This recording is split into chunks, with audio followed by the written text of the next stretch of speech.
Hi, this is Alan. Good morning. I want to talk to you this morning about advertising. And I remember when I was a kid, there was a maxim that said, don't blow your own trumpet, okay? Don't blow your own trumpet.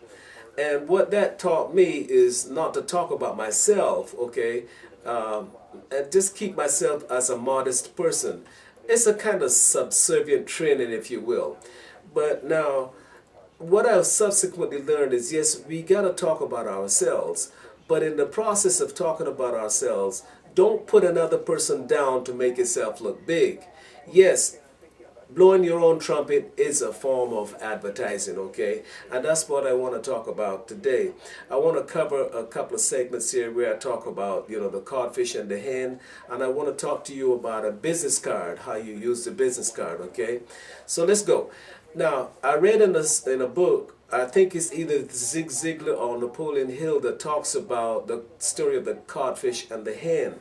Now, here comes a codfish that lays 1,000 eggs and nobody says a word. It hasn't got a voice to make a noise, not like a hen, okay?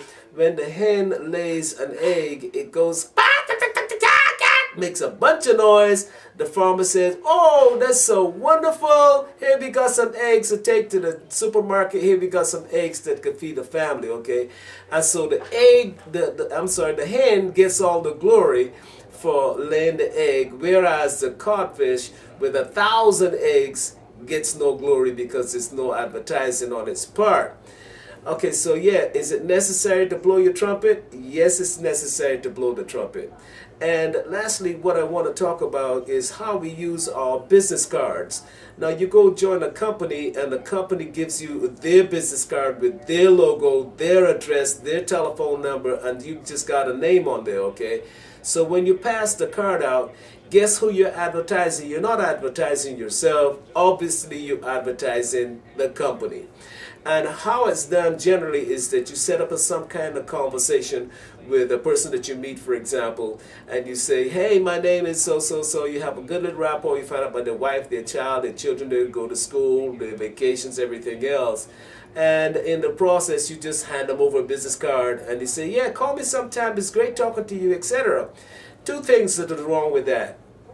And the two things are, when you give the business card out, you're not advertising yourself. You're advertising the company, right? So if you leave the company, the business card that the person's got in their wallet still continues to advertise the company. But people don't join companies, especially in network marketing, because of the company or the comp plan. People join the business. Why? Because of you. Because they like you. When people like you, they'll join you. Not the company. They don't like the company.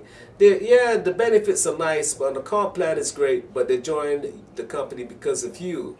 So one other thing is you give them the business card, but you didn't get the telephone numbers so you can do a follow-up. Another thing's wrong with that because sometimes you give them a business card, you get a telephone number, and when you go to call it back, either you copied it down wrong or they give you the wrong information. So you call trying to follow up, hey, Mr. Smith, I met you so. Oh, yeah. And guess what happens? You either got the wrong number or they say to you, no, we don't need that kind of service today. It was great talking to you, hang the phone up, so you're in the dark. You get 50 business cards, and you sit by the telephone like a dog panting for some water, okay, waiting for them to call. And hey, a week goes by, a month goes by, a year goes by, never hear from them, okay?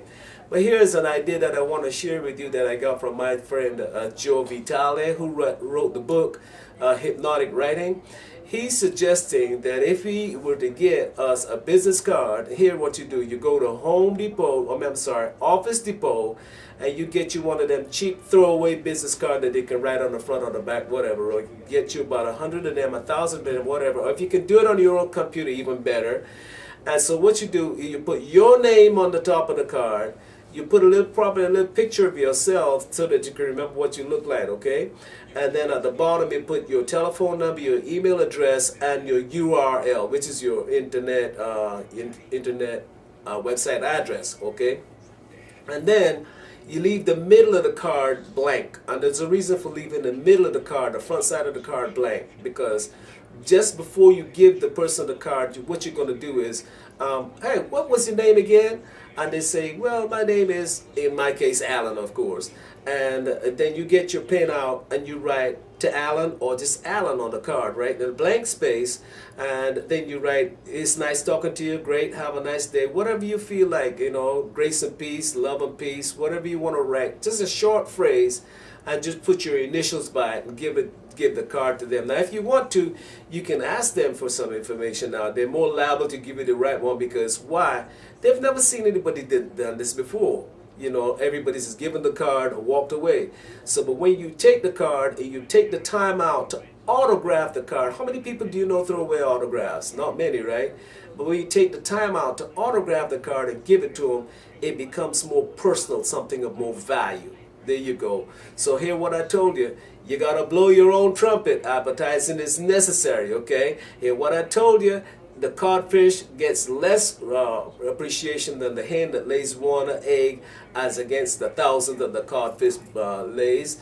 And lastly, I want you to do something really special with your business card, okay? Spend a little time to get it right. And I can't guarantee it's going to work for everyone, but Joe Vitale, you're the man. You did it right. Talk to you next time.